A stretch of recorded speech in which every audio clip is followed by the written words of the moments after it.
도서관 단골 손님들의 전화수다방. 내가 빌린 책.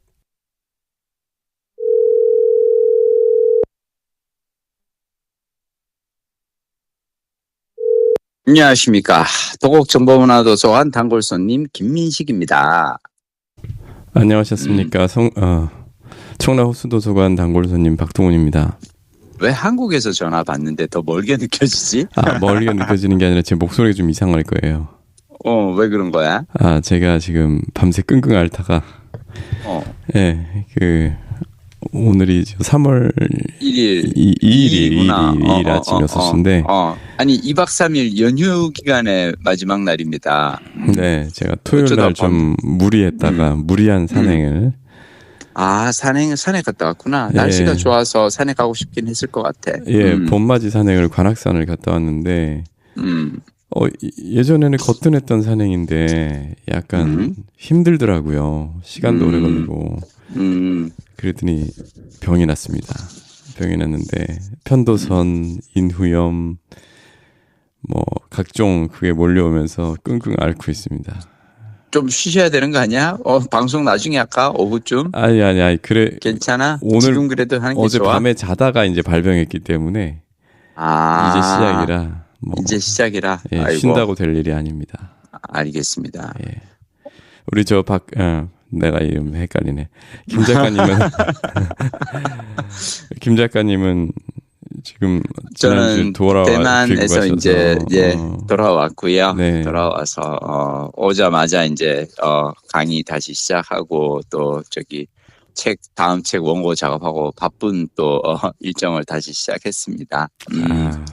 부럽습니다. 어제는 트레바리 모임도 했고요. 네. 그러면서 그랬었고 개인적으로 제가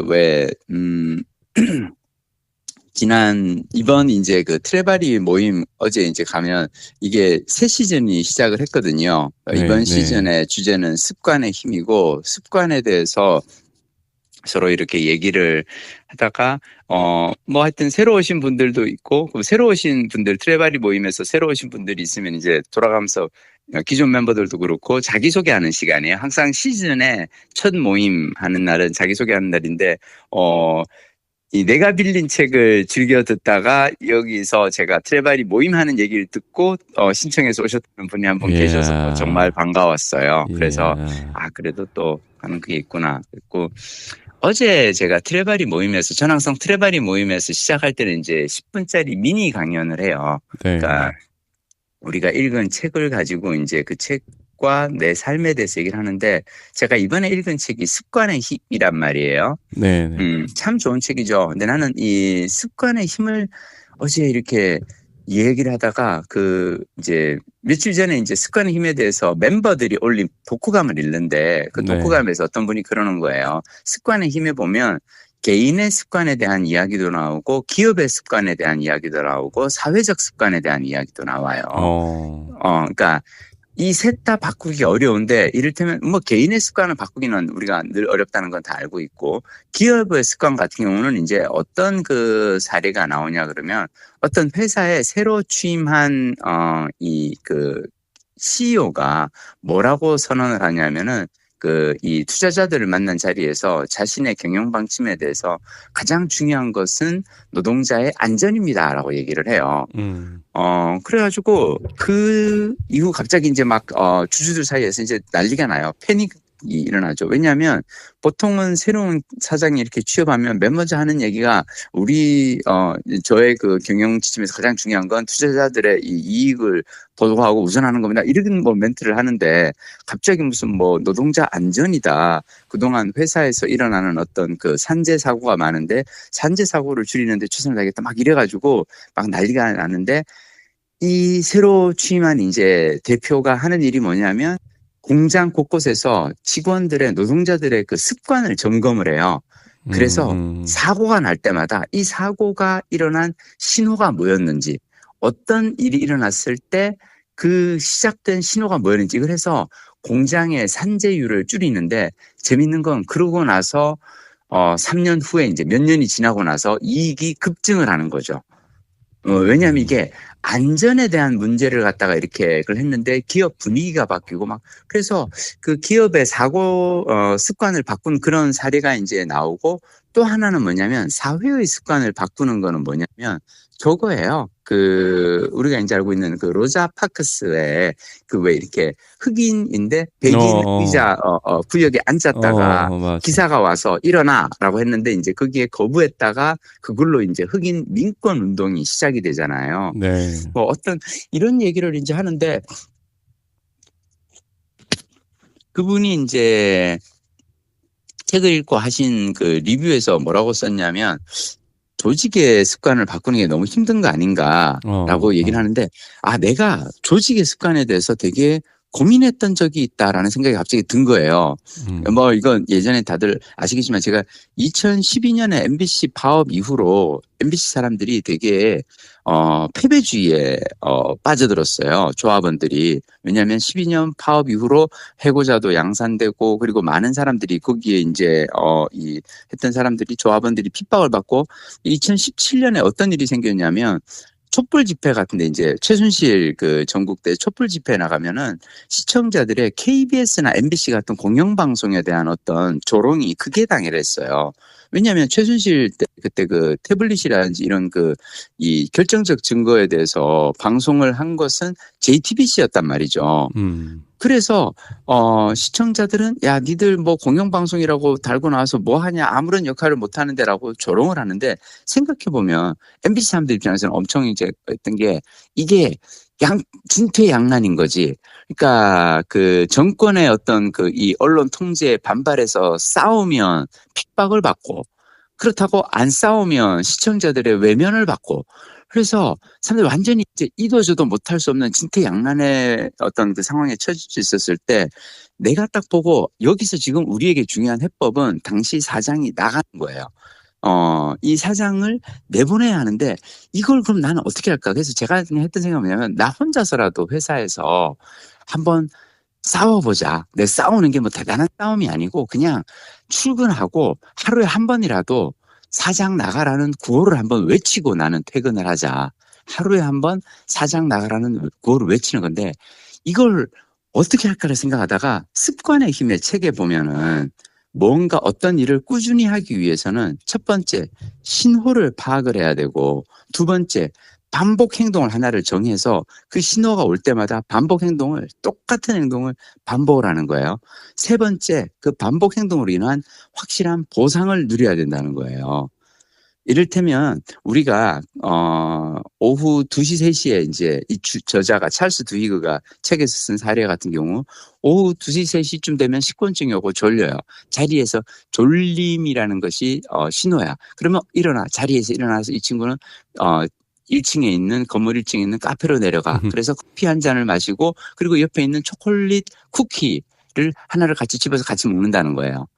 자, 반복 행동이죠. 그러고 나서 보상이 와. 뭐냐면 졸음이 달아나고 달고 이 맛있는 것도 먹고 이러면서 기분이 좋아진다는 보상을 얻는다는 거예요.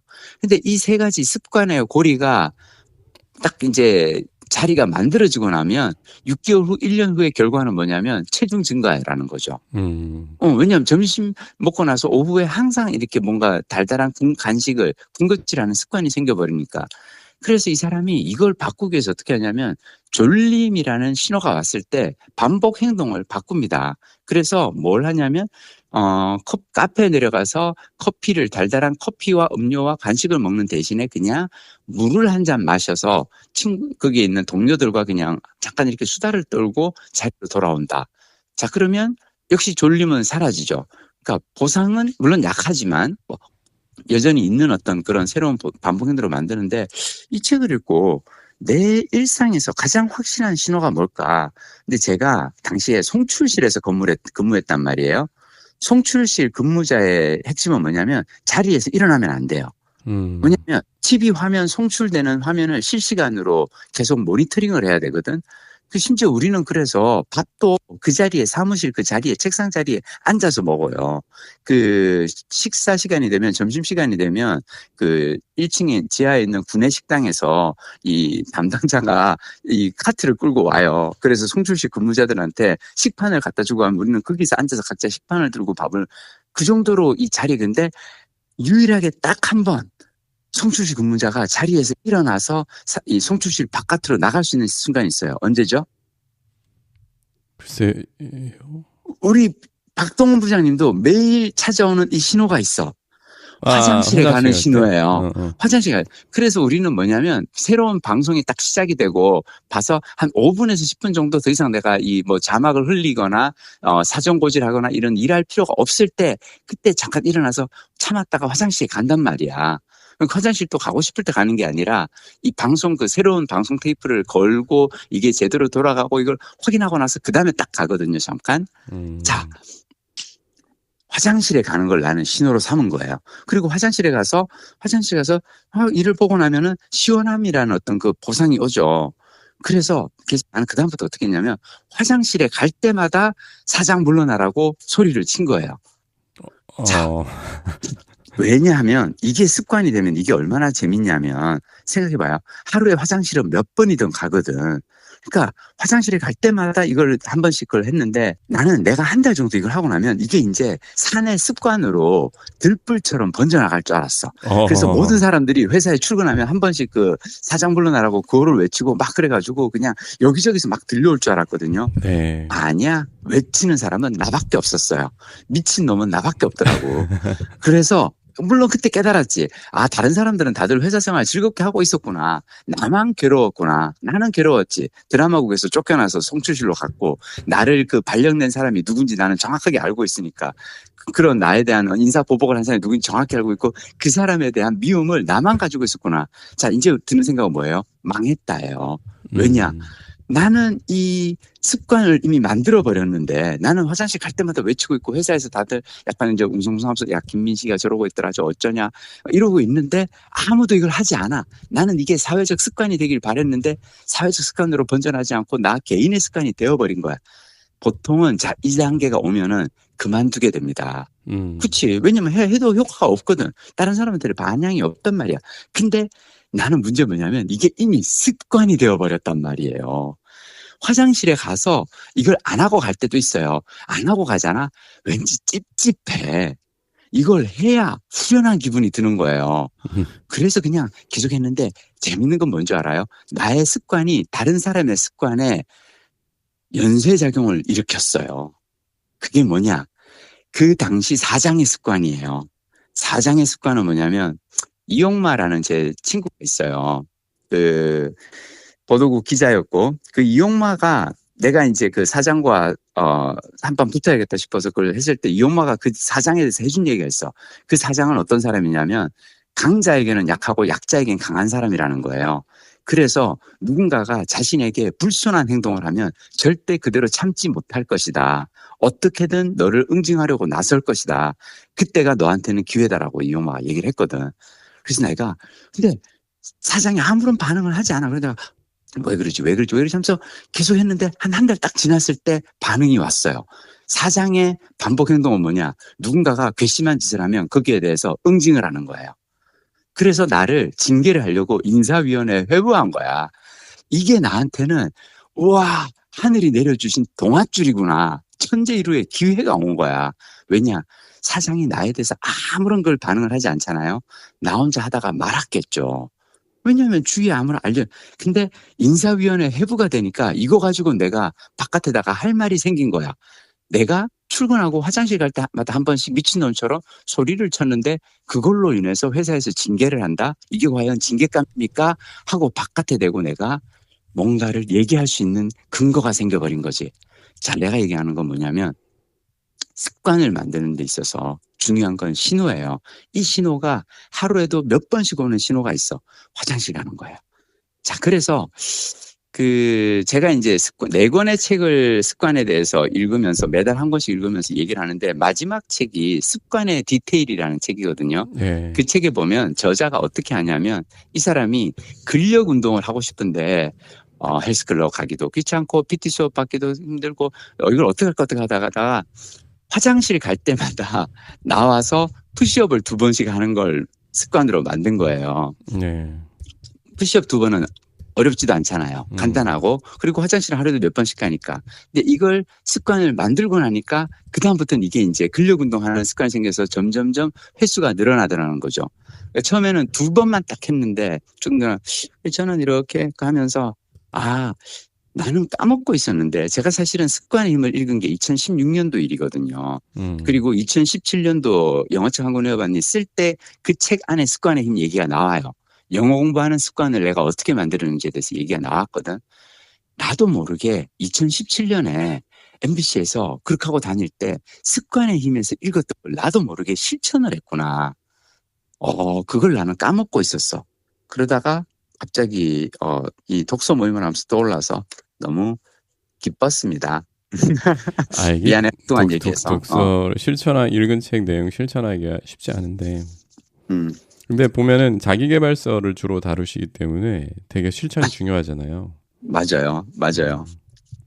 근데 다시 한번 느낀 게 이게 습관이라는 것의 그 고리, 시작, 반복 행동, 보상이라는 이 고리를 이해를 하고 이걸 내 삶에 어떻게 적용할까 하는 것 되게 중요한 것 같고 우리 박동 부장님과 우리도 똑같은 그게 있어. 우리의 개인 습관은 책을 읽는 것이고 우리는 이 책을 읽는 것을 어떻게 사회적 습관으로 만들까를 고민하다가 내가 빌린 책을 지금 하고 있는 것이고 다행히 그래도 우리가 만든 팟캐스트를 들으신 분들이 책을 읽고 하는 이런 움직임에 동참해주고 계시기 때문에 우리는 이 일을 계속 하고 있는 거죠. 근데 사실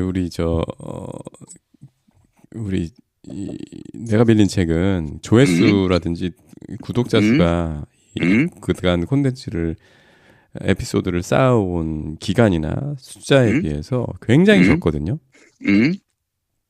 저희 애가 요즘은 초등학생들도 유튜브 하는 애들이 있고 막 그래요.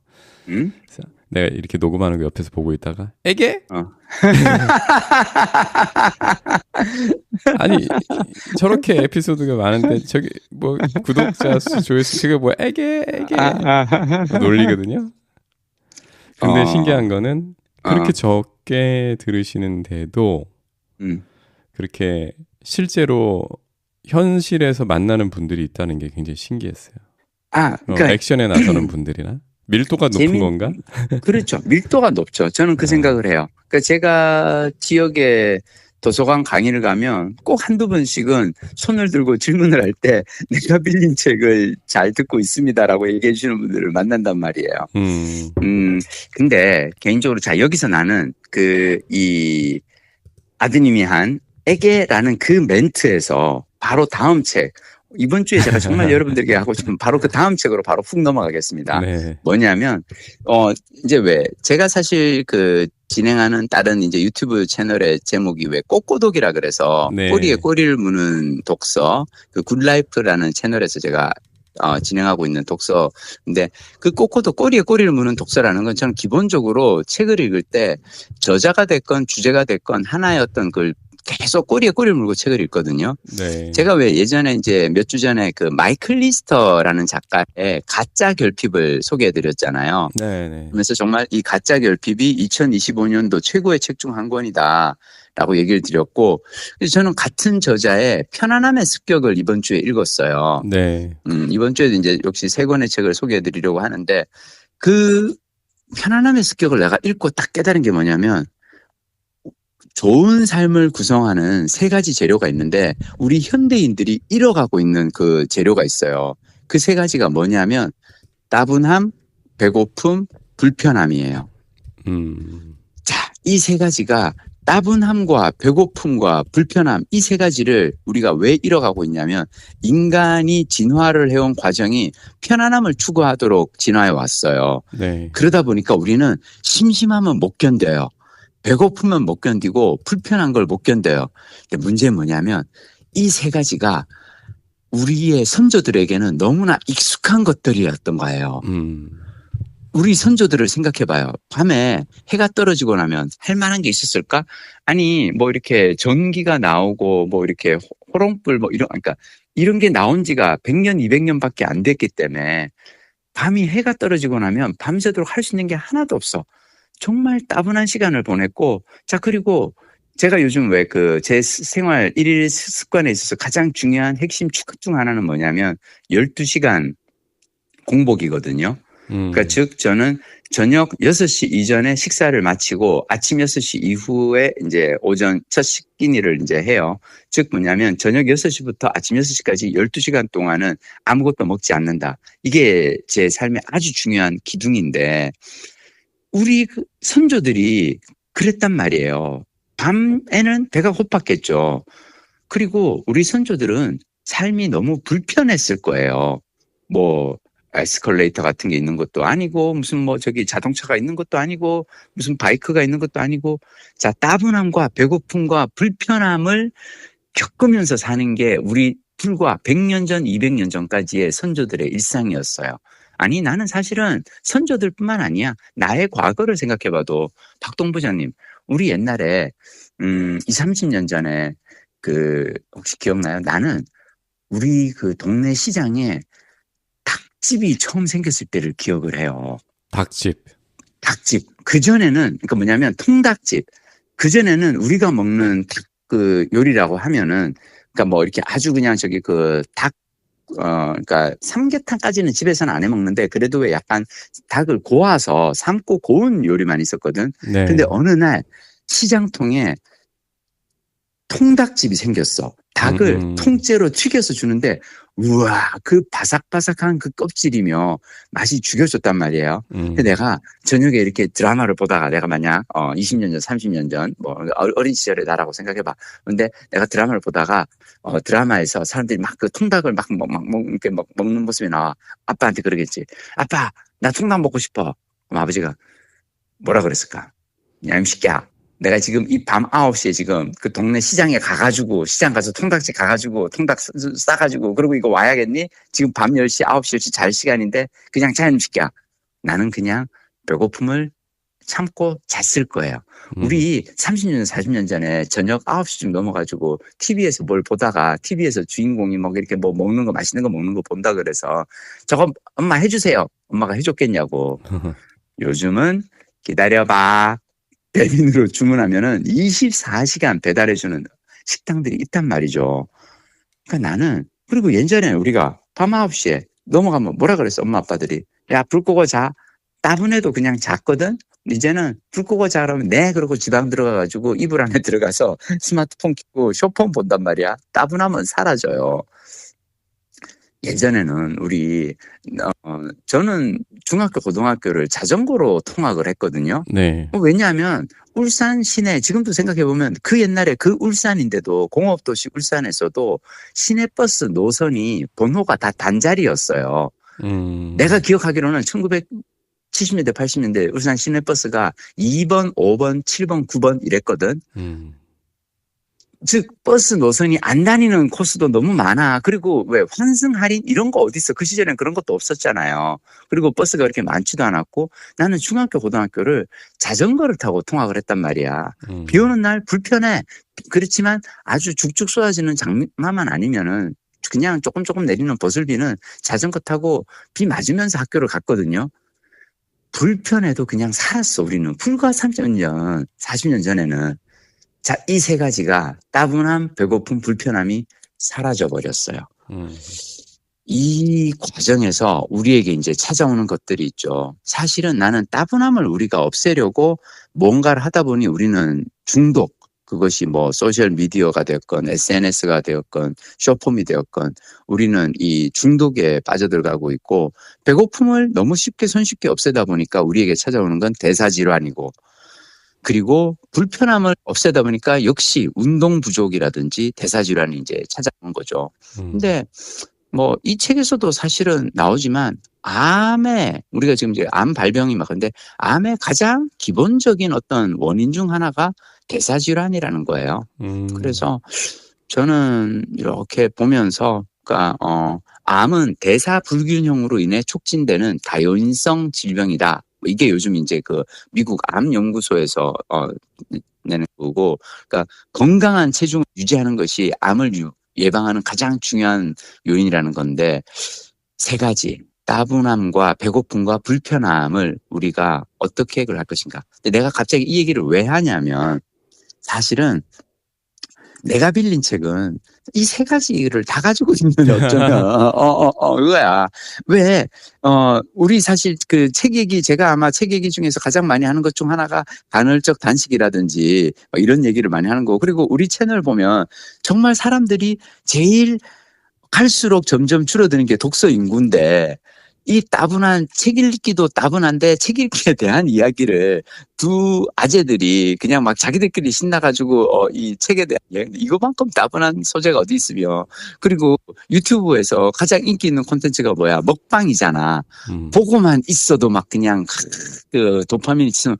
근데 우리는 어떤 그런 그 먹방 뭐 이런 그 도파민 치솟는 이런 얘기 안 하잖아. 그리고 사실 어쩌면은 또 되게 일주일에 딱, 그러니까 다른 거는 이렇게 하면은 막 쇼폼이든 뭐든 막 올라오는데 아주 즐기기에 편안한 콘텐츠들이 많은데, 우리는 그냥 일주일에 딱 한 번 그냥 주말에 이 시간들, 그러니까 나는 우리 콘텐츠야말로 정말로 양질의 건강한 콘텐츠구나. 중독을 일으키지 않는. 자, 문제는 중독을 안 일으키다 보니까 구독자 수가 늘지도 않고 막 그렇게 이 올린 콘텐츠 수에 비해서 자, 이거에 대해서 절대 우리가 슬퍼하거나 이렇게 안타까워하지 맙시다. 나는 앞으로 우리가 해야 될 일 중 하나는 뭐냐면, 일부러라도 이렇게 도파민이 확 치솟지 않는 뭔가를 해야 되거든. 생각해봐. 박동부장하고 나하고 이걸 했는데 중간에 한 1년쯤 됐을 때 얘가 갑자기 빵 터졌어. 어떤 에피소드가 막 화제가 되고 빵 터져가지고 갑자기 막 조회수가 막 올라가고 구독자가 한 10,000명, 20,000명이 한 주에 막 쏟아져 들어와. 우리가 거기에 익숙해졌어. 으아, 좋다. 근데 그 다음에 갑자기 한 2년쯤 지나서 이게 훅 꺼져 간다고 생각하면 괴롭잖아. 근데 우리는 그러지가 않아. 한 번도 빵 뜬 적이 없기 때문에 그냥 잔잔한 이 도파민, 그냥 우리 둘이서 이 잔잔. 지금 뭐 이렇게 박동부장 들으면서 계속 이 선배 구차하다. 구차하다.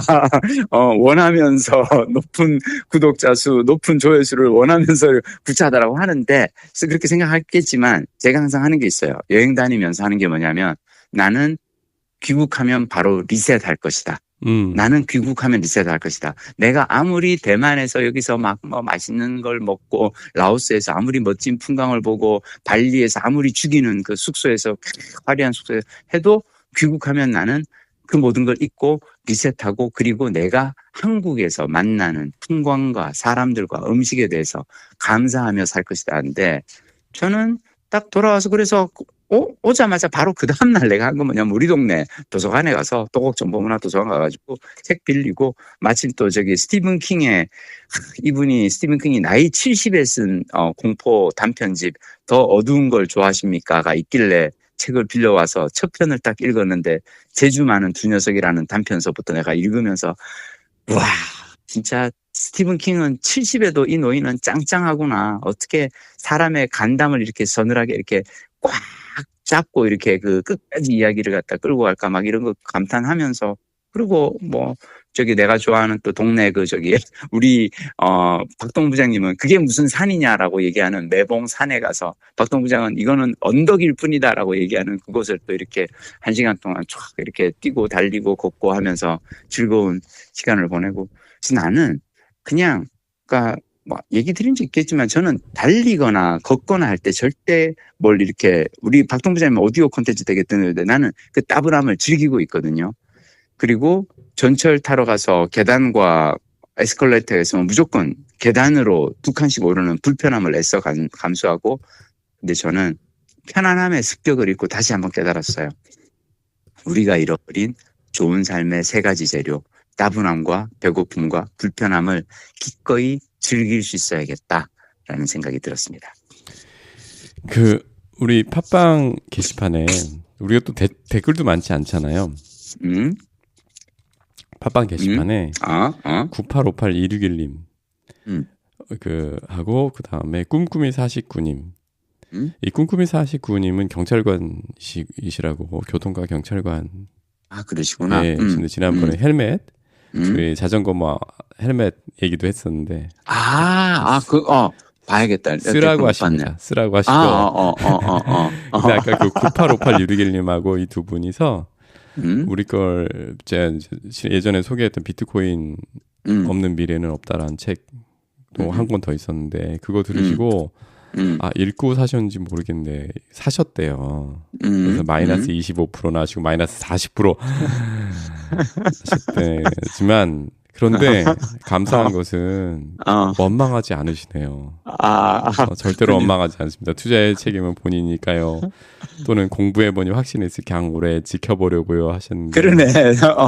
쓰셨네 진짜. 감사하고 반갑습니다라고. 우리 댓글 남겨주시는 시청자분들은 이렇게 아량이 넓으시고 심지가 굳으세요. 헬멧은 교통과 근무 경찰관으로 쓰시기를 권유드립니다. 네. 감사합니다. 감사합니다. 그러네. 이 댓글들은 정말 감동이네. 네. 저는 사실, 저도 한 마이너스 25% 뭐, 이렇게는 했지만, 아직까지 솔직히, 명확한 답은 못 얻었어요. 네, 그 저자의 주장에 대해서 100% 동의한다. 대부분 동의하는데, 또 상황이 많이 근본적인 구조적인 게 좀 달라졌나 싶기도 하고 뭐 그렇지만 거액을 투자하지 않으셨다면 좀 다른 성격의 자산이니까 저는 여전히 버티고 있습니다. 그냥 내가 그냥 어제 읽은 글 딱 근데 그 페이스북에 어떤 그 글이 올라왔었냐면 어떤 분이 그 친구가 이렇게 좀 이렇게 투자에 되게 이렇게 좀 왜 밝은 친구가 있잖아요. 그래서 그 친구에게 그러니까 몇몇 그 이제 친구들이 모여서 그 중에 가장 한 친구 막 이렇게 투자를 잘하고 막 그래서 코인으로 막 이렇게 좀 재미 봤다고 막 얘기하는 친구에게 얘기를 해가지고 조금씩 그 친구를 통해서 코인 투자를 했대요. 그러다가 그 친구가 갑자기 뇌졸중으로 지금 이제 의식불명 상태에 빠지고 난 다음에는 이걸 찾을 수 있는 방법이 없어졌다는 거예요. 그래서 나는 그 글을 내가 페이스북에 보고 설마 이런 사례가 있나라고 해서 제가 오죽하면 챗GPT에 물어봤어요.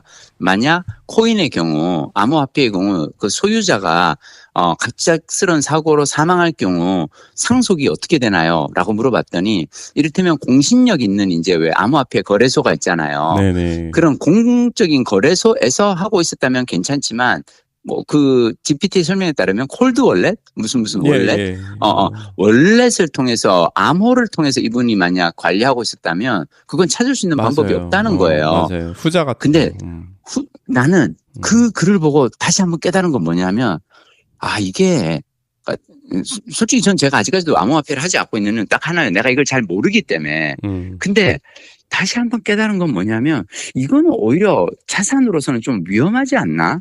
왜냐하면 사람이 살다가 언제 무슨 일이 있을지 모르는데 나에게 무슨 일이 생겼을 때 저 같은 경우 사실은 아버님이 이제 작년 말에 돌아가시고 나서 우리가 이렇게 하면은 은행에 가서 확인하면은 이걸 얼마를 내가 전혀 모르고 있던 그거라도 계좌에 얼마가 있는지를 알려주잖아요. 그게 상속 절차의 시작인데 암호화폐는 그 자산이 사람의 사망과 동시에 사라지는 자산? 저는 다시 한번 암호화폐에 대해서는 이거 이렇게 이해하시면 돼요. 콜드월렛을 통해서 한다는 거는 마치 그러니까 금 투자를 하는데 금 ETF를 통해서 하면 제도권 시장에서 뭐 거래소를 통해서 하는 거잖아요. 그래서 이제 기록이 다 뭐 그러니까 공적 기록이 남잖아요. 네, 그 문제가 없는데 금덩이를 사서 현재 어디에 이렇게 묻어놨다. 네, 저 묻어놓은 거랑 좀 비슷하다고 볼 수도 있죠. 그런 문제고, 근데 그 목적이 좀 다른 것 같아요. 그러니까 어떻게 이거를 그 차익 단기적인 매매 차익을 얻기 위한 투자냐? 근데 저도 그렇고 그 책에 나오는 얘기도 그렇고 책의 그 저자의 의도도 그렇고. 그리고 우리 댓글 남겨주신 분들도 아마 마찬가지 목적이셨을 텐데 지금 기존 화폐 자산 기존 화폐의 그 기본 근간이 여러 가지 이유로 흔들리는 거를 해치하기 위한 목적이기 때문에 장기로 봐야 된다. 그러니까 해치하기 위한 목적. 그러니까 그래서 다른 성격의 자산을 예, 한 거기 때문에 이걸 뭐 단기로 사고 팔고 뭘 얻기 위해서 한 게 아니라서 아마 방법도 그렇게 콜드 월렛이나 이런 걸 쓰지는 않으셨을 것 같아요. 그래서 그렇습니다. 그러니까. 알겠습니다.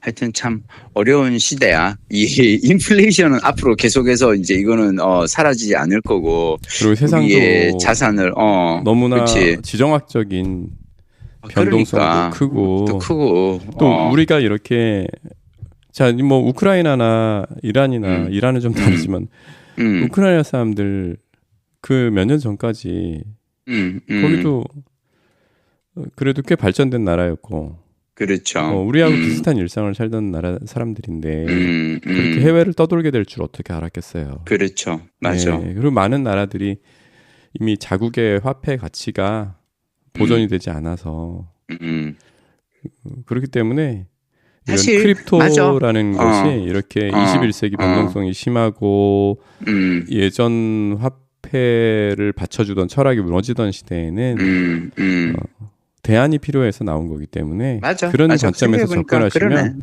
예, 이거를 뭐 단기적으로 빠졌다 그래서 마치 주식 빠진 거하고 좀 다른 것 같아요. 네. 그렇군요. 네. 알겠습니다. 박동 부장님 이번 주 혹시 읽으신 책이 있으면은 내가 다음 읽었습니다. 두 권은 야 좋다. 우리 3권씩은 그래도 한번 읽어보자. 쉽진 않았어요. 아니 완독은 못하더라도 근데 이번 주는 이상하게 완독이 됐어요. 아 진짜? 하나는 어떤 책 재밌었나 보다. 뭐 송규령 저자의 책은 시대예보. 근데 이 책은 책 비싸더라고요. 근데 이거 도서관에 빌리기가 힘들어서 사서 읽었는데 솔직히 한 번 더 봐야 될 것 같아요. 왜냐하면 문장을 굉장히 이렇게 어려운, 그러니까 한자어를 조밀하게 밀도 있게 조합해서 쓰시다 보니까 솔직히 잘 안 들어와요. 책이 두꺼워요? 핵심 아이디어는 대충은 알겠는데 경량 문명의 시대 얘기하는 거 340 경량 문명의 시대 좀 반복되는 내용도 있고 그래서 많이 다루셨으니까 많은 분들이 저는 한 번 더 읽어보고 제가 다르게 느낀 부분이 있으면 말씀을 드리겠습니다. 알겠습니다. 두 번째 책은 기류의 내 소개해 주셨잖아요. 네, 그거를 기류에서 들었습니다. 기류의 내 괜찮지 않아요? 예, 다시 각성하고 네, 뭐 달려야겠다. 네, 근데 기류의 내도 사실 비슷한 메시지죠. 맞아요. 그 불편하고 맞아요. 네, 따분하고 배고프고 이 세 가지를 견뎌야 된다는 얘기잖아. 그렇죠. 그거 이제 되게 편안한 시대가 됐고 온디맨드의 시대가 됐고 그래서 우리가 싫은 거가 있을 때 그거를 바로 해결할 수 있는 시대잖아요. 근데 그렇게 살다 보면 진짜 가겠구나. 그러니까 참고 뛰어야겠구나. 그래야 나도 맞아요. 내도 살고 저 편안한 저 괴롭지 않은 노후를 보낼 수 있겠구나. 그러니까 그 기류의 내 그 정세희 저자께서 이제 하시는 얘기가 들어보면 본인이 이렇게 뇌졸중이라든지 혈관 관련 이 질병으로 인해서 찾아오는 내원하는 환자들을 이렇게 보면 이분들의 이 발병 원인은 습관이라는 거죠. 근데 그 나쁜 습관이 다 3가지를 없애려다가 생기는 거예요. 따분함과 배고픔과 불편함을 없애려다가 너무 편안한 자세만 유지하고 따분한 상태에서 뭔가를 하고 배고플 때마다 뭔가를 하고 그러다 보니까 질병이 찾아온다는 얘기이기 때문에 그러네요. 기류에 내려와 여기에 이어서 이제 편안함의 습격까지 나중에 읽으시잖아. 그럼 이제 철인으로 다시 태어나실 겁니다. 예, 지금 그 소개해주신 책들하고 이 기류의 내하고 다 연결되는 얘기예요. 연결된 얘기예요. 예, 맞아요. 예. 근데 나는 그 이유는 지금 각지에서 일하는 사람들이 그 사람이 의사가 되었건 저널리스트가 되었건 지금 뭔가 우리 사회에 일어나고 있는 이 문제들의 공통된 뭔가 원인이 있는 게 아닌가라고 다들 열심히 찾아보고 있는 걸 것 같아요. 맞아요. 그런데 이 작가 요 책을 쓰신 정세희 선생님이 맞죠? 정세희 선생님. 예, 정세희 선생님은 진짜 의사더라고요. 그렇죠. 사실 대학병원에서 환자를 보면서 보통 3분 진료 하게 되잖아요. 맞아요. 예. 맞아요. 근데 이분은 막 혼내가면서 긴 시간. 예, 결국은 운동을 처방으로 제대로 관철시키기 위해서 눈물겨운 노력을 하시더라고요. 근데 요즘에 병원도 많이 다녀보셔서 아시겠지만 의사라고 다 같은 의사가 아니잖아요. 제가 얼마 전에 진짜 황당한 경험인데 왜? 뭔데? 아이가 피부 질환이 생겨서 동네 이제 피부과를 찾아봤더니 전문의 병원을 찾기가 쉽지 않더라고요. 전공하신 분 피부과. 그런데 우리 동네에 유일하게 전공의들이 모여 있는 병원이 하나 있는 거예요. 네다섯 분 거의 종합병원 같은 느낌이구나. 피부과, 이 피부과 전문의들이 작정하고 모여서 뭔가 해보시겠다고 이렇게 병원을 차렸나 보다. 예약이 안 돼. 왜 그런가 봤더니 예약 목록에 미용 목적의 건은 쭉 있는데 일반 피부 질환의 예약은 없어. 이런. 그래서 이게 좀 이상했지만 그래서 뭐 오래 기다리더라도 가서 해봐야지 갔는데 결과적으로 치료 거부를 받은 거예요. 당한 거예요. 진짜? 네. 이거예요. 아무리 기다려봐도 자리가 나지 않는다. 미용 점 빼고 피부 그거 하고 이런 사람들 미용하는 거로 다 이미 우리는 일정이 찼기 때문에 너가 여기 와서 아무리 기다려도 우리 너 오늘 못 본다. 그러니까 사실상 치료 거부인 거죠. 그러네. 그래서 결국은 그 일반 가정의학과 가가지고 이게 맞나 싶지만 뭐든 약은 받아왔는데 야 이게 의료 대란의 현실이구나 사실 이것도. 아니 그러려면 레지던트는 왜 했지? 피부 미용하려면 그러니까 이거는 정말 근데 그게 제 있는 직장에서도 주변에도 비슷한 일이 있었거든요. 그러니까 피부 질환이 있는 분들이 요 대학병원 피부과 아니면 진짜 이제 찾기가 힘든 거예요. 맞아요. 예. 그렇다고 피부과 의사는 쏟아져 나오고 있는데. 그러면 피부 미용을 할 사람들은 그게 미용하는데 레지던트까지 필요한 건지도 잘 모르겠고 외국에도 그런 피부 미용이 전부 이렇게 의사들의 영역인지도 모르겠고 이걸 정부에서 지역 의사제니 정부와 의료계가 충돌하고 그걸 아무리 해서 늘려봐야 뭐합니까? 이게 현실에서 이런데. 저는 이것의 가장 큰 원인 중 하나는 뭐냐면 과도한 투자라고 생각해요. 뭐냐면 의사가 되기 위해서 의사가 되기 위해서 너무 과도한 투자를 한 거예요. 내가 어렸을 때 남들 놀 때 나는 참고 공부했고 그리고 개원하기 위해서 돈을 얼마를 갖다가 끌어다가 투자를 했고 과도한 투자를 한 사람의 뇌 속에서 계속 일어나는 건 뭐냐면 끊임없는 이 보상의 최적화예요. 그러면 주어진 짧은 시간 안에 최대한의 이걸 끌어올리기 위해서 할 수 있는 거 그냥 아이 얼굴 다친 아이 피부 이렇게 이거 아이를 보고 의료보험 저거대로 그냥 수가대로 이렇게 받는 것보다는 의료보험 되지 않는 비보험 되는 진료를 해서 나의 이걸 과도한 투자가 일어났다는 것에 대해서 우리가 이제 인식을 해야 되고 나는 이 투자를 방법은 하나예요. 이 보상을 높여주거나 의사들에 대해서 보상을 높여주거나 그러니까 우리에게 꼭 필요한 어떤 그런 거를 갖다가 의료보험 적용하고도 의사들에게 적당한 어떤 그게 돌아갈 수 있는 걸 높여주거나 아니면 투자를 낮춰주거나. 근데 되게 나는 재밌다고 생각한 건 어제 이제 우리 새로운 멤버들이 트레바리에 왔잖아요. 자기소개를 쭉 하는데 이게 자기소개를 할 때 자기 직업을 밝혀도 되고 안 밝혀도 돼요. 근데 어떤 분이 자기소개를 듣고 나도 모르게 죄송하지만 실례지만 선생님 직업이 궁금합니다 하고 내가 물어봤어요. 왜 그러는 줄 알아요? 이분이 자기소개를 하는데 말이 엄청 빠른 거예요. 근데 나도 말이 빠르다고 알고 있는데 근데 내가 말이 빠른 건 딱 이유는 하나예요. 난 옛날에 통역사로서 훈련을 받았기 때문에 통역사들은 말이 빨라져요. 내가 정해진 짧은 시간 내에 어떻게든 더 많은 정보를 갖다가 전달하기 위해서. 그리고 어제 실제로 오셨던 다른 멤버들 중에 통역사가 또 있었어. 이대 통역대학원을 나오신 분이 저 통역사 후배입니다라고 하면서 어제 이제 멤버에 와서 혹시 이분도 통역사인가 딱 물어봤는데 그분은 직업이 의사였어요. 그래서 제가 했어요. 대학병원에서 이렇게 방사선 관련해서 일하시는 분이었는데 의사들도 말이 빨라질 수밖에 없죠. 왜냐하면 3분 내에 환자 한 명을 봐야 되고 환자들에게 왜 길이에 내에서 그 정세희 쌤이 이 환자들의 습관을 교정하기 위해서 막 많은 얘기를 해주시려고 하잖아요. 그러다 보니까 이제 시간이 길어지거나 말이 빨라지거나 둘 중 하나인데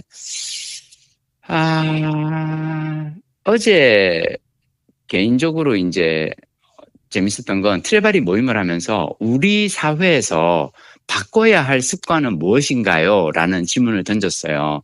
그랬더니 멤버 중 한 분이 어떤 얘기를 했냐면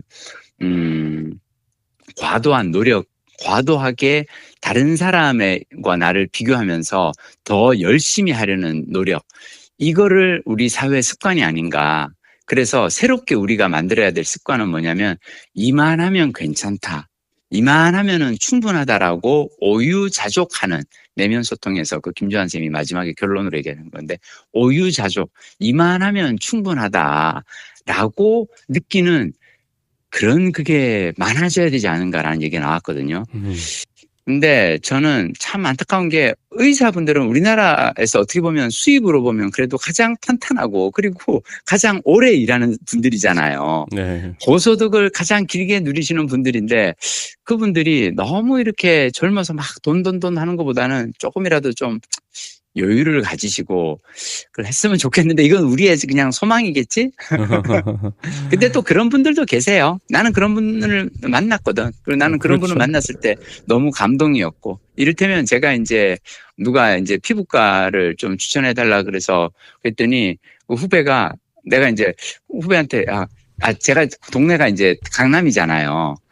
실은 박동 부장님이 겪었던 그런 문제를 나 똑같이 겪고 있어요. 나는 피부과, 내가 여기 사마귀가 뭐 하나가 이렇게 나가지고 몇 년 전에, 야, 이거를 사마귀를 놔두면 점점 커진다 그래서 빼야 되는데 어떡하지? 그랬더니, 근데 우리 동네 피부과들은 다 보면은 바깥에 막 무슨 레이저 시술 뭐라고 돼 있어가지고, 분명히 그리고 가격도 비쌀 것 같고, 그래서 어떡하지? 그랬더니 후배가 형 그러면 우리 동네에 있는 피부과 오세요. 우리 동네에 진짜 좋은 피부과 있어요. 근데 대신 형이 한 가지 감수해야 될 게 있어요. 뭔데? 불편함을 감수해야 돼요. 왜? 그랬더니 그 피부과 원장님은 전문의시고 나이가 지긋하신 분이에요. 딱 가보면 진짜 고수의 어떤 이게 느껴져. 근데 그분은 절대 사전 예약을 안 받는데요. 전화로 예약을 안 받는데요. 그래서 어떻게 하냐면 8시에 가서 오픈런 하셔야 돼요. 선배. 그러면서 가면은 그 시스템을 얘기해 주더라고. 8시에 가면 이미 3층인가 4층인가에 그 피부과가 있는데 그 피부과부터 계단을 통해서 쭉 사람들이 줄을 서요.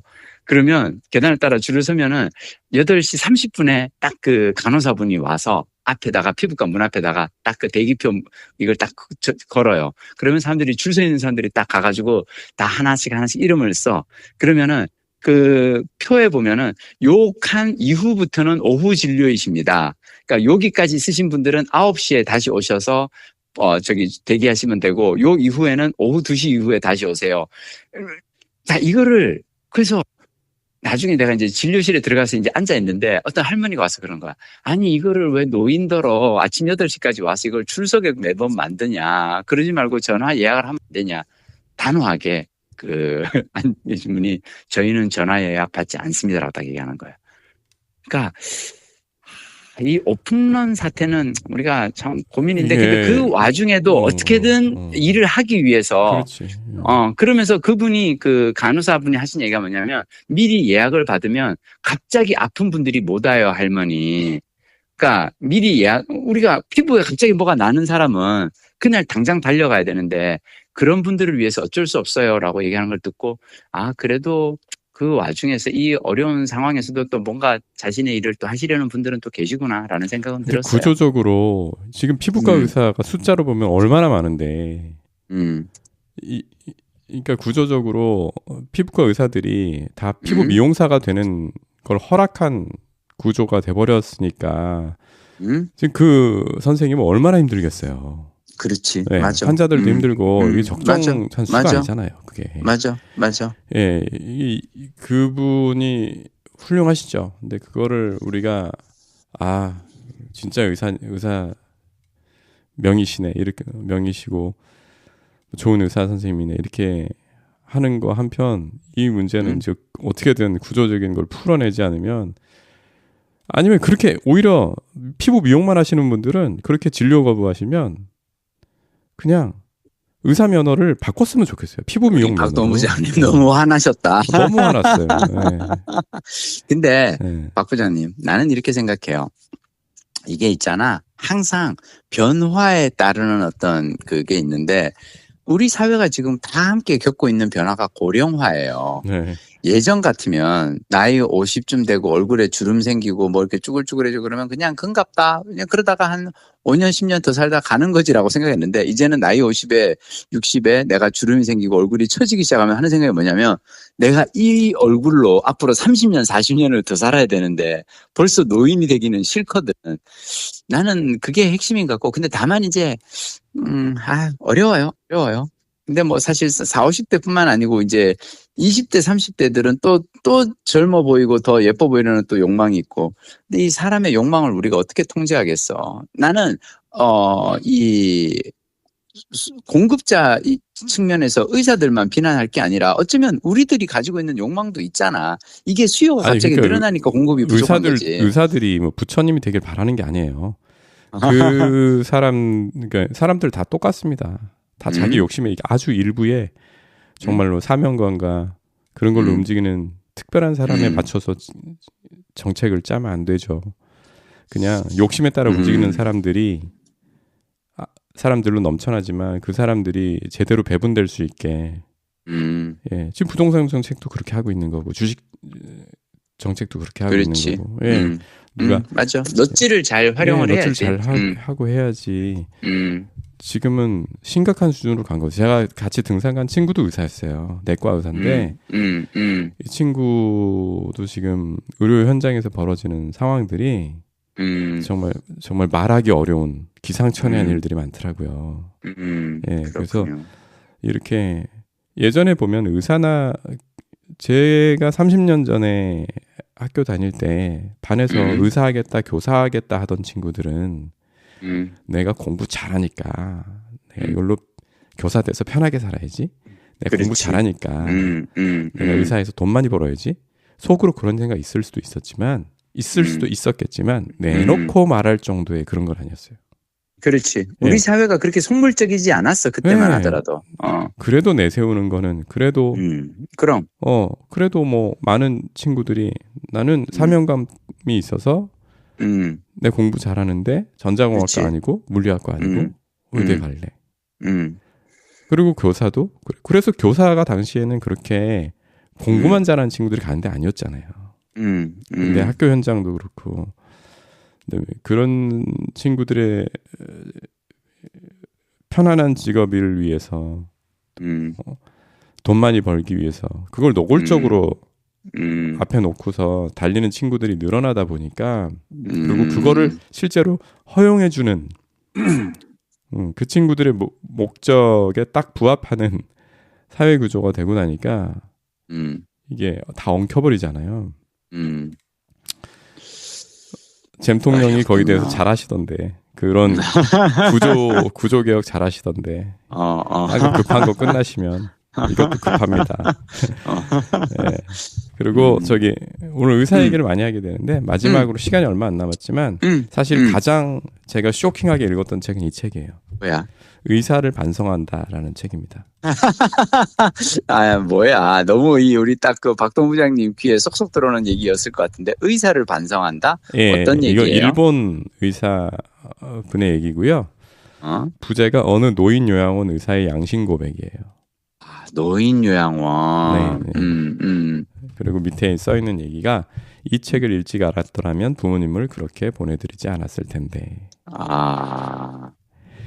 그러니까 어떤 내용이에요? 자연사에 대한 내용입니다. 자연사. 예. 이거 내가 읽어야겠다. 예. 여기 쓰신 의사분이 나카무라 지니치라는 분인데, 사실 이 책이 일본에서 되게 화제였던. 지니치면은 저분 아니야? 곡기를 끊고 자연사기를 권하는 그 이름의 저자 같은데? 제가 그 책은 안 읽어서 모르겠는데. 전 책이 뭐예요? 나카무라 지니치. 에 쓰신 책들이 이게 내가 단식 존엄사에서 나카무라 지니치라는 이름이 나왔던 걸로 기억하는데. 나왔을 거예요. 일본에서는 이 책이 화제가 된 게 꽤 된 것 같아요. 한 10년 전쯤 맞네. 그런데 이 책이 요 제목의 책이 나온 거는 얼마 안 됐어요. 번역서가 나온 거는. 그 자기 소개를 이렇게 써놨어요. 뭐라고?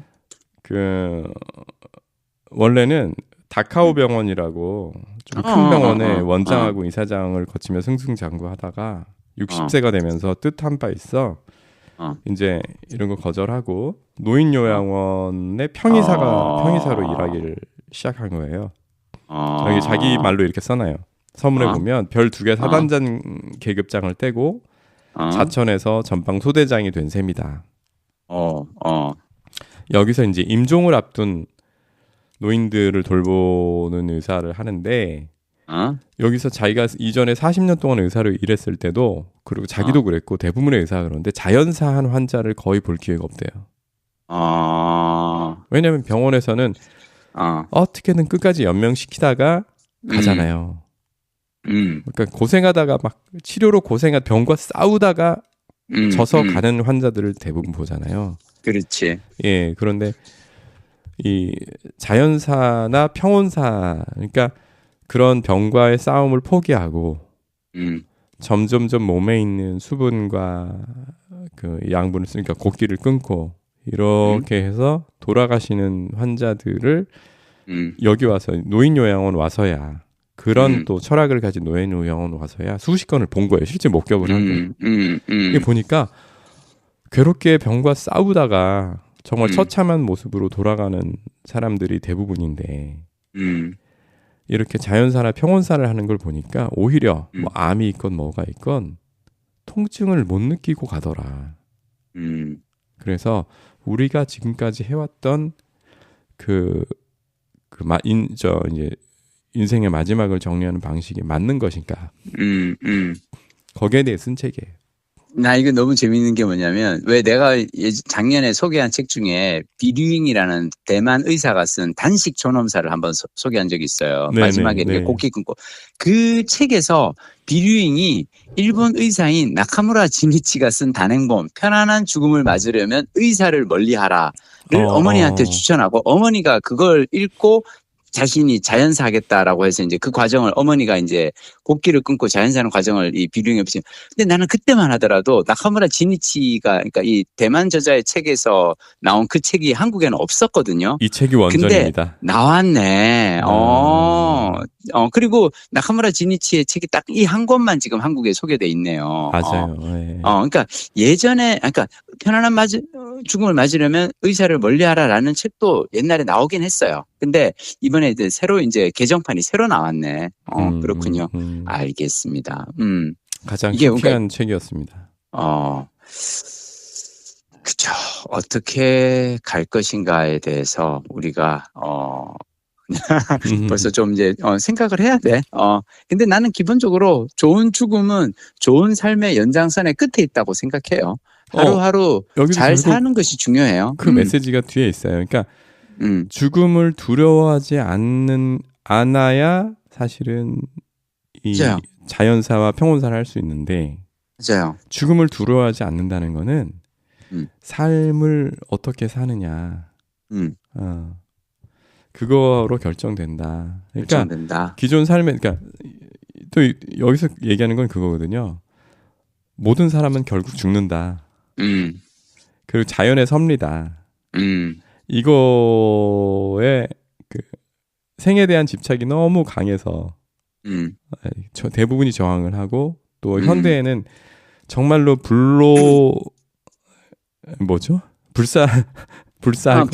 불로장생 할 것 같은 마치 현대인은 누구나 안 늙고 오래오래 살 것 같지만 진시황 그렇지. 자기를 진시황으로 만들어줄 것 같은 약 광고도 많고 그렇지. 새로운 테크 광고도 많고 하잖아요. 맞아. 저도 그렇게 생각을 했었는데 갈아 끼면서 뭐 천년만년 살지 뭐 로봇이 되고 살지 이런 생각을 했겠지만 여기서는 그런 그 자연의 순환 죽음도 일부다. 이거를 갖다가 그렇죠. 결국은 어떻게 받아들이도록 그걸 이해시키려고 하는 책 같아요. 그러니까 이번 주에 읽은 이 두 권의 책은 그냥 제목만 얘기해 드릴게요. 네네. 하나는 우리가 왜 좋아하는 저자 중에 이서원 저자 있잖아요. 왜? 이서원 선생님이 낸 새 책이 있어요. 또 내셨어요? 완벽하지 않아도 참 괜찮은 어른. 밀리의 서재에 있어요. 근데 이분은 항상 왜 좋은 삶에 대한 이야기를 계속 해주시는 분이잖아요. 네. 그래서 나는 완벽하지 않아도 참 괜찮은. 그러니까 이 책도 이렇게 이번 주에 이렇게 대만 여행하면서 읽었는데 역시나 이서원 선생님답게 참 좋은 글 이렇게 해주신다라는 생각을 했고요. 근데 어떻게? 뭔 소리지? 응? 잠깐만 뭐가 지금 오디오가 뭐가 잘못 돼가지고 우리 옆에서 쪽에서 들어오는 건 아닌데? 아니지. 그렇구나. 나만 지금 당황했구나. 옆에서 갑자기 뭐가 이렇게 그래서. 예. 아니 근데 이서원 선생님은 어떻게 같은 주제를 매년 내시는데도 그렇게 새로운 얘기를. 그러게. 그래서 한번 근데 나는 이런 책을 읽을 때 되게 빨리 읽게 돼요. 왜냐하면 익숙한 저자의 그 서체가 있고 익숙한 거니까 그래서 재밌게 잘 읽었고 또 한 권의 책은 그 노동요 작가라고 제가 좋아하는 여행 작가가 있어요. 네. 이분이 되게 특이한 게 장기 체류 후 이동이라는 방식으로 이제 여행을 하는데 이를테면 한국을 떠나서 한 대륙에서 2, 3년을 살아요. 2, 3년을 살고 돌아와서 이제 여행기로 정리하고 다시 또 다른 대륙으로 이동하고 막 이러면서 이제 하는데 이번에 내신 책이 걸어가자 아시아라는 책이거든요. 그래서 아시아 여행기고 여기 목차를 보면서 되게 반가웠던 게 내가 가서 너무 좋았던 곳들 뭐 라오스의 루앙프라방이라든지 그 베트남 호이안 다낭 후에 같은 곳이라든지 막 이런 곳들 스리랑카 시리기아 캔디 아누라다푸라 막 내가 갔던 그런 여행지들이 여기에 나오는데 너무 좋았던 건 내가 갔던 곳을 다른 사람의 시각에서 또 보니까 또 다른 거고 그리고 뭐 이를테면 이제 이분이 제가 되게 좋아하는 게 저는 베트남의 다낭을 좋아하거든요. 네. 근데 이분이 다낭을 어떻게 소개하냐면 가령 동남아시아의 대표적 휴양 도시인 푸켓, 세부, 코타키나발루가 단품 요리라면 다낭은 바다뿐 아니라 유네스코 세계문화유산인 미선, 호이안, 후에까지 곁들인 코스 요리인 셈이다라고 얘기를 하는데 제가 이 책을 읽고 처음 깨달은 게 몰랐는데 다낭에 가면 한국 사람들이 패키지로 가면 잘 안 가는 곳이 있어요. 미선이라고 하는 유적지가 있거든요. 가보면은 사람들은 다들 앙코르와트만 얘기하는데 앙코르와트처럼 이렇게 화려하진 않지만 상당히 투박하지만 아주 멋진 어떤 이 유네스코 세계문화유산이 있어요. 근데 몰랐는데 이곳을 이 유적을 갖다가 그러니까 베트남이 70년대 미국하고 전쟁하고 난 다음에 전쟁 동안 파괴된 어떤 유적이 있는데 이걸 복원할 기술이 없어가지고 국제사회에 도움을 요청했고 1981년에 폴란드의 카지미에시라는 분이 이걸 이제 복원하겠다고 온 거예요. 그래서 와서 고대 참파 왕국의 도시였던 미선을 이분이 이제 발굴하고 유적을 복원했는데 그러다가 1986년에 이제 뭐 폴란드 정부가 재정 지원을 끊었지. 왜냐하면 이제 정치적 변혁을 겪으면서. 근데 그 와중에 이분은 그냥 남아서 계속 유적 복원 작업을 하다가 어느 날 그 근처에 있는 강변 도시 호이안을 가곤 했대요. 근데 어느 날 자기가 그 도시가 너무 예뻐서 자주 갔는데 호이안 건물 곳곳에 철거 표지가 붙기 시작한 거야. 왜냐하면 호이안의 도시들은 다 100년이 넘은 건물이고 이 목조 주택들을 다 철거하고 신식 콘크리트 건물로 신시가지를 지을 예정이라고 이제 베트남 정부가 발표를 한 거죠. 이분이 이 폴란드의 이 유적 연구가가 베트남 정부를 설득을 한 거예요. 호이안에 남아있는 그 옛 건물을 그대로 보존해야 된다고. 와, 1980년대 이분이 이걸 보존하자고 해서 설득을 해서 그대로 보존된 결과 지금 2020년에 후손들이 왜냐하면 베트남 다낭이 한국 사람들이 즐겨 찾는 여행지가 된 이유 중 하나는 다낭이라는 해변 해안가 휴양 도시도 있지만 그 옆에 있는 호이안이라는 마치 전주 한옥마을 같은 곳이에요. 왜 전주에 가면 우리가 100년 전 그 한옥 마을들이 남아있는 게 되게 정취가 아름답잖아요. 네. 이 한 사람 이걸 만들어낸 거야. 그래서 이 사람은 이걸 일을 하다가 왕궁과 왕릉 복원하고 막 그러다가 결국은 심장마비로 이제 사망했지만 그 이후에 이분이 돌아가시고 2년이 지나서 호이안과 미선이 그 유네스코 세계문화유산으로 등재가 되고 막 이게 된 거지. 나는 다낭과 호이안을 후에를 여행하면서 너무 좋았는데 이걸 지켜낸 한 사람의 이름은 나는 몰랐던 거야. 이 책을 읽고 깨달았어요. 걸어가자 아시아라는 이 책을 읽고 노동요 작가 덕분에 내가 이 사연을 알게 된 거죠. 그래서 이래서 또 책을 읽는구나. 똑같은 여행지를 갔는데 내가 몰랐던 것을 다른 저자의 시선으로 이렇게 설명을 들으니까 너무 좋고, 이 책의 마지막은 뭐냐면 한국 봄꽃 로드와 단풍 로드예요. 그래서 그러니까 걸어가자 아시아의 마지막 그 두 개의 장은 우리나라의 그 이 벚꽃 필 때 한국 기행을 하고 단풍 기행할 때 막 그건데, 이분 그냥 책에서 마지막으로 되게 그러니까 그 이제 베트남에서 온 여행자한테 베트남에서 온 그 결혼 이주 여성에게 물어봤대요. 한국에 와서 제일 보고 싶은 게 뭐냐 그랬더니 단풍이라 그랬대요. 왜 그런가 나도 생각을 해보니까 동남아에는 단풍이 없어요. 열대 지역에는 사시사철 그냥 나무들이 푸른데 우리는 왜 딱 가을이 되면 모든 나무가 이렇게 잎을 떨구고 색깔이 변해가잖아요. 이거는 동남아에서는 볼 수가 없는 광경인 거지. 저는 이 책 읽으면서 우리에게 익숙한 풍광을 여행자의 시선으로 본다는 건 이런 의미구나. 뭐 그런 생각이 들었고 재밌었어요. 그래서 이번 주에 제가 읽은 책 편안함의 습격과 그리고 참 괜찮은 어른 그리고 걸어가자 아시아까지 세 권의 책을 읽었습니다.